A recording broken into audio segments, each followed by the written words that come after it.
चींटियों की रानी, समय अब बदल गया है। चींटियों की रानी ने देखा कि ब्लैक बर्ड एक पेड़ पर बैठी हुई थी। अचानक ब्लैक बर्ड चींटियों की रानी के पास आकर बोली, हमेशा से ताकतवर ने ही कमजोरों को कुचला है, लेकिन तुम चींटियों के पास तो अद्भुत क्षमता है। तुम चाहो तो अपने अपमान और अपने नुकसान की भरपाई कर सकती हो।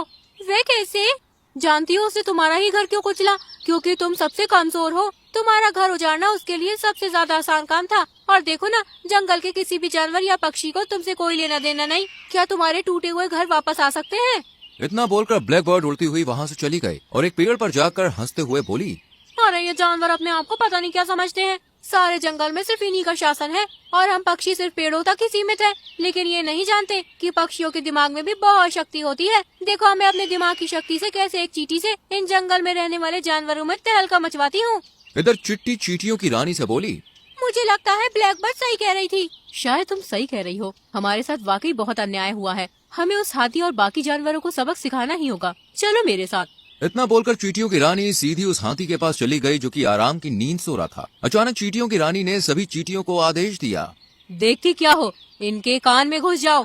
सभी चींटियां अपनी रानी के आदेश से उस हाथी के कान में घुस गए और वो पागलों की तरह हर तरफ तबाही मचाने लगा। सारे जंगल में अफरा तफरी मच गई। इधर मीनू मौसी दौड़ती हुई अपने साथियों सहित उड़ती हुई चींटियों के उजड़े हुए घरों के पास चली गई।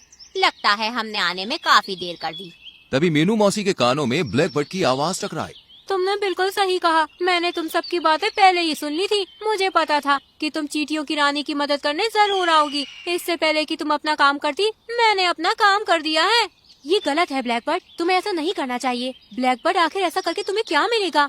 अरे कुछ नहीं, मुझे खुशी मिलती है। अब तुम देखती जाओ, कुछ ही देर में वो हाथी सारे जंगल में तहस नहस कर देगा। मैं ऐसा नहीं होने दूंगी। इतना बोलकर रानू चिड़िया उड़ती हुई उन चींटियों को तलाशने लगी। अचानक उसकी नजर चींटियों के झुंड पर पड़ गई। चींटियों की रानी अपने सभी साथियों को आदेश दे रही थी, उस हाथी को तो हमने सबक सिखा दिया है। अब हमें बाकी और जंगल के प्राणियों के कानों के अंदर घुसना है। उन्हें बता देना है कि हम कितने शक्तिशाली हैं। तभी रानू चिड़िया वहाँ पर उड़ती हुई आ गई और चींटियों की रानी से बोली, ऐसा मत करो, ये सब गलत है। माना कि तुम्हारे साथ अन्याय हुआ है, लेकिन तुम इसका बदला सारे जंगल से नहीं ले सकती। अब हमें अच्छाई का पाठ पढ़ाने आई हो। जब हमारे घर तोड़े गए थे और बारिश बंद होने के बाद हम भोजन के एक एक टुकड़े को तरस रहे थे, तब कहाँ थी तुम?